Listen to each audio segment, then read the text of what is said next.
दोस्तों, आज मैं जो कहानी बताने जा रहा हूं वो बहुत ही खास है। ये एक स्त्री की चरित्र की कहानी है। जो भी इस कहानी को पूरा सुनता है वो जीवन में कभी भी धोखा नहीं खाता है। नमस्कार दोस्तों, आपका स्वागत है।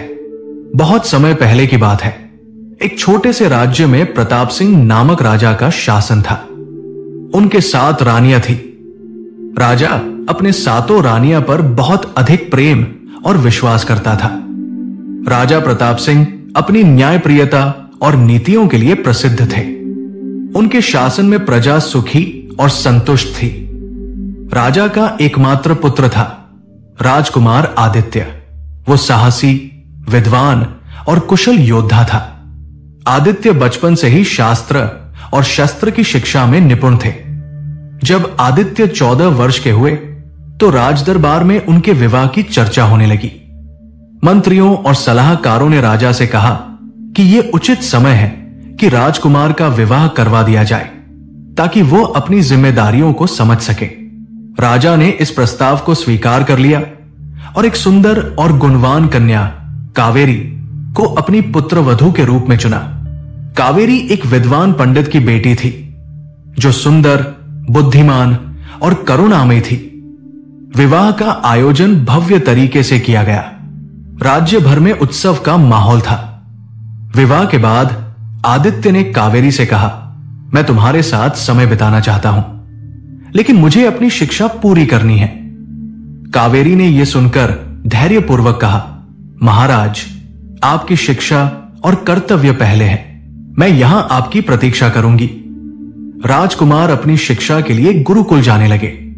मार्ग में एक दिन जब वो जंगल के बीच से गुजर रहे थे, उन्होंने एक झरने के पास एक सुंदर युवती को देखा। वो पानी भर रही थी। उसका सौंदर्य ऐसा था कि राजकुमार उसकी ओर खिंचे चले गए। युवती ने मुस्कुराते हुए पूछा, हे राजकुमार, क्या आप जानते हैं कि स्त्री का वास्तविक स्वरूप क्या है? राजकुमार इस अजीब सवाल से चौंक गए। उन्होंने उत्तर दिया, स्त्री का स्वरूप तो प्रेम, करुणा और ममता का होता है। इसमें और क्या रहस्य हो सकता है? युवती हंसकर बोली, स्त्री का स्वरूप जितना सरल दिखता है उतना है नहीं। आप इसे समझने का प्रयास करेंगे तो कई रहस्यों का सामना करेंगे। इतना कहकर युवती गायब हो गई। राजकुमार इस घटना से विचलित हो गए। गुरुकुल पहुंचने के बाद राजकुमार ने अपने गुरु को इस घटना के बारे में बताया। गुरु ने गहरी सांस लेते हुए कहा, राजकुमार, जो तुमने देखा वो कोई साधारण स्त्री नहीं थी। वो एक शक्ति है जो तुम्हारे धैर्य और सत्य के प्रति निष्ठा की परीक्षा लेगी। राजकुमार ने जिज्ञासा से पूछा, गुरुदेव, क्या स्त्री का स्वरूप इतना गूढ़ और रहस्यमय है? गुरु ने कहा, हां, और इसे समझने के लिए न केवल ज्ञान बल्कि धैर्य और करुणा की आवश्यकता है। मैं तुम्हें एक यंत्र दूंगा जो तुम्हारी सहायता करेगा। यह यंत्र हर व्यक्ति के मन का सत्य प्रकट करेगा, लेकिन इसका उपयोग सोच समझकर करना। यह तुम्हारी परीक्षा भी लेगा।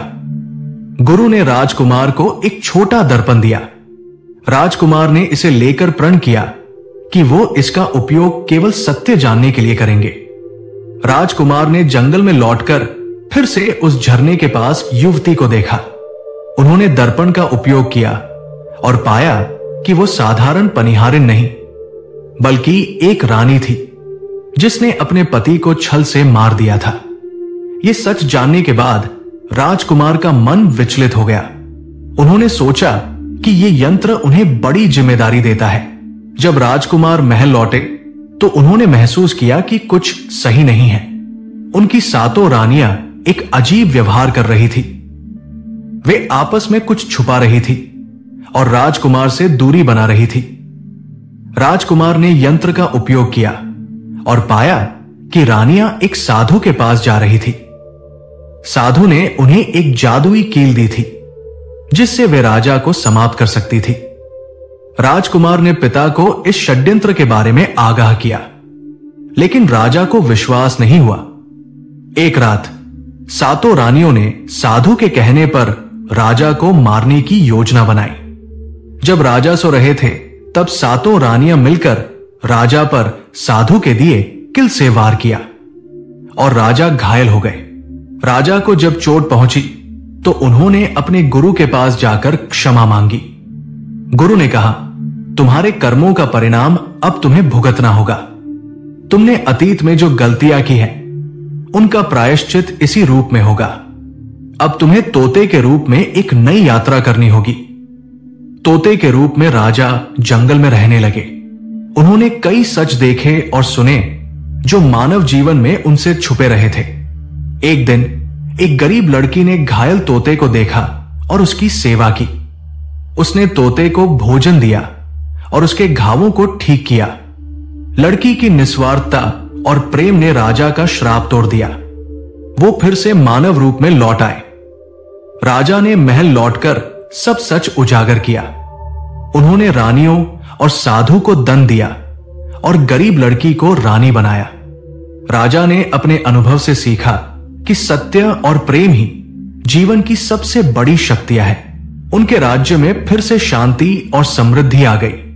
दोस्तों, जो व्यक्ति आपके दिल के करीब है, उसके बारे में आपको पूरी जानकारी होनी चाहिए कि कहीं उसके अंदर कोई स्वार्थ छिपा तो नहीं है, और अगर ऐसा है तो आपको उनसे दूर ही रहना चाहिए, क्योंकि ऐसे में आपको जीवन के हर कदम पर धोखा ही मिलेगा। क्योंकि स्वार्थी स्त्री अपने स्वार्थ के लिए जीवन में कुछ भी कर सकती है। दोस्तों, उम्मीद करता हूं आपको यह कहानी पसंद आई होगी। दोस्तों, वीडियो पसंद आया हो तो वीडियो को लाइक और सब्सक्राइब जरूर करें और कमेंट में जय श्री कृष्ण अवश्य लिखें। धन्यवाद।